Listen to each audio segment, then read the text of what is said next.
Hello everyone, welcome back to my channel. If you are new here, my name is Alexa, and today I'm going to be giving you guys a mini review of all the books that I read in the month of March. So let's start out the video with my beloved pie chart. I read 4 young adult books, 3 romance books, 1 fantasy book, 1 historical fiction book, 2 general fiction books, and 1 middle grade book. So the first book that I read in March is The Phoenix Keeper by S.A. MacLean. This is the fantasy book that I read. So this is a fantasy book following our main character, Laila, and she is a phoenix keeper at a world-renowned zoo for magical creatures. But she is facing some difficulties with this job, and so she needs to go to her academic rival for help. And that's all I'm gonna say about it for now. I think that is the perfect amount of information to go into this book with. No more, no less. I really enjoyed this book. It's apparently categorized as a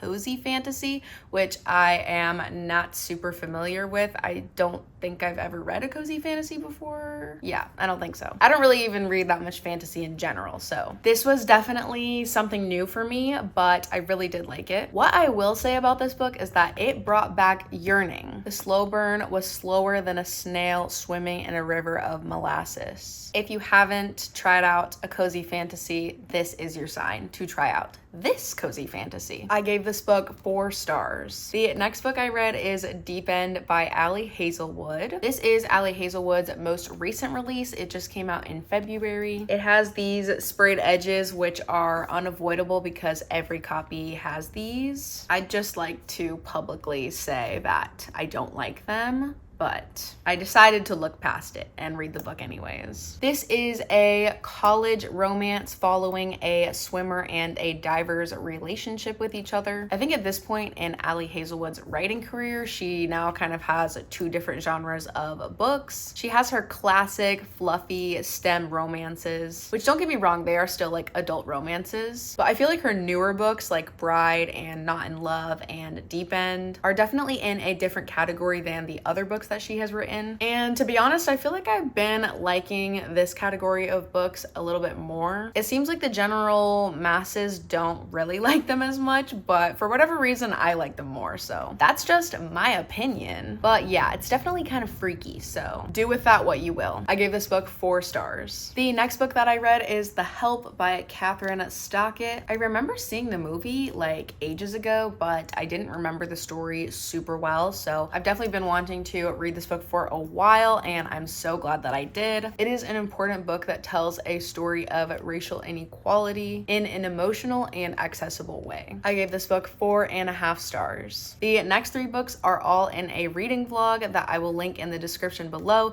if you want more of my in-depth thoughts on any of these books. The first one is Promise Me Sunshine by Cara, Bastone, and for whatever reason, most of the time when I say the title of this book, I say Color Me Sunshine, and I don't know why I always say that. I finally got it right today. But this book is following our main character, Lenny. She just lost her best friend, and she is trying to figure out how to live again. I feel like this romance is kind of like learning how to drive. Like at first you don't really know what's going on, and you're kind of scared, and you don't really believe that one day you'll just autopilot drive home without even thinking about the mechanics of driving itself. But then eventually that day comes and you're like, oh, I can't believe I was so scared to drive. Like the romance in the beginning of this book, I could hardly get on board with, but somehow, some way, it just worked. So I will say, if you read this book and you're not loving it at first, give it some time and you'll probably end up liking it. I gave this book 4 stars. The next book is Out of the Woods by Hannah Bonam-Young. This is following a married couple, and they are experiencing some turmoil in their relationship.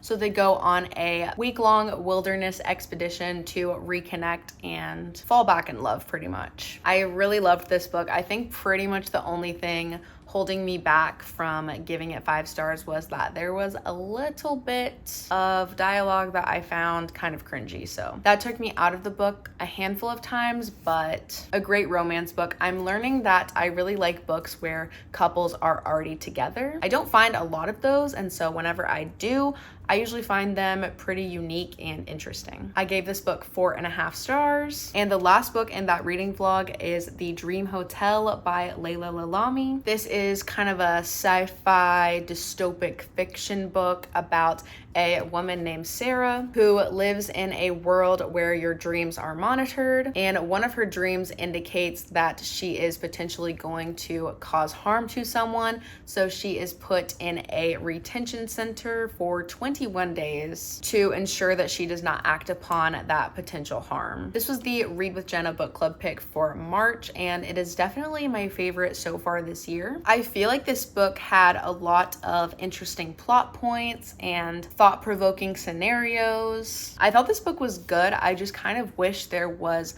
more detail and pages, I guess. Another thing I liked about this book is that it has mixed media in it. There are different intercom announcements and transcripts and emails, and I think all of that adds to the story very nicely. I gave this book 3.5 stars. The next book that I read is Nothing Like the Movies by Lynn Painter. Listen, I love this little world that Liz and Wes are in. I love the way that Lynn Painter writes Liz and Wes's interactions, and I love that she puts rom-com movie quotes at the beginning of each chapter, but I just feel like the content of this story was just not it for me. Like, to me, this whole book kind of just felt like a big misunderstanding, and we could have avoided all of this pain with just one little honest conversation. I just personally don't like a book being built on miscommunication, so this honestly just wasn't my favorite, but like I said, I do like the characters and the world and the writing, so I gave this book 3 stars. On a better note, I read The Storied Life of A.J. Fikry by Gabrielle Zevin, and I am happy to report that I loved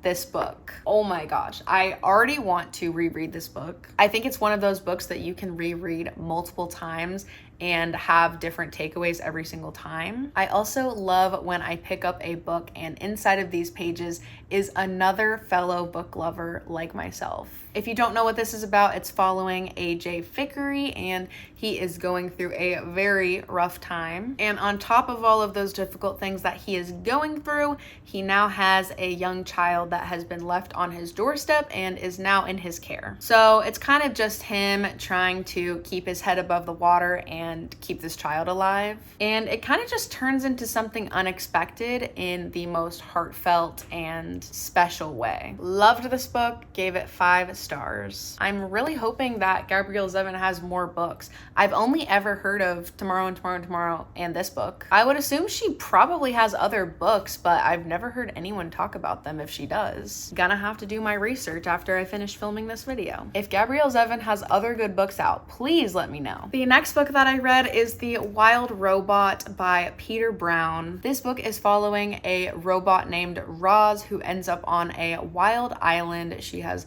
no idea where she is, why she's there, or how she's going to survive, and it's pretty much just her journey figuring out all of those things. I saw the movie before I read this book and I loved the movie, then I read the book and obviously loved it as well. I mean, my only hang up with it is that it is a middle grade book, and so it's definitely more of a juvenile writing style, but that's not really a critique, it's kind of just I'm not a middle schooler. So anyways, if I ever have kids, this will be on their bookshelves. I gave this book 4 stars. And last but not least are a couple of books from the Throne of Glass series by Sarah J. Maas. I read Throne of Glass, Crown of Midnight, and The Assassin's Blade. So apparently this is a young adult fantasy series. I did not know that these were young adult books, but apparently they are. In these books, we are following our main character, Selena, and she is a world-renowned assassin, and so we're kind of just following along her journey as she takes on different jobs and building relationships and just kind of coming of age, but as an assassin. These are insanely popular, and they're insanely popular for a reason. I said this earlier in the video, but I am not a huge fantasy reader, so me loving these is really saying something. I gave this one 5 stars, and I gave these 2 4 stars. I'm very excited to continue this series and see what happens to our girl Selena. Okay, those are all 12 of the books that I read in the month of March. Let me know what books you guys read in March, and thank you so much for watching this video. If you liked it, make sure to give it a thumbs up and leave a comment down below letting me know anything you want to let me know. Also, feel free to follow me on Instagram and Goodreads. They are always linked in the description. And make sure that you are subscribed so that you can see more videos from me in the future. But for now, that is all, and I will see you guys in my next video. Bye. Gotta make a slight adjustment. So rip up the face in this photograph, perfect celebrity. You make me money, I'll make you laugh, perfect celebrity. My bookmark is still in there. Let me have a drink from my adult sippy cup.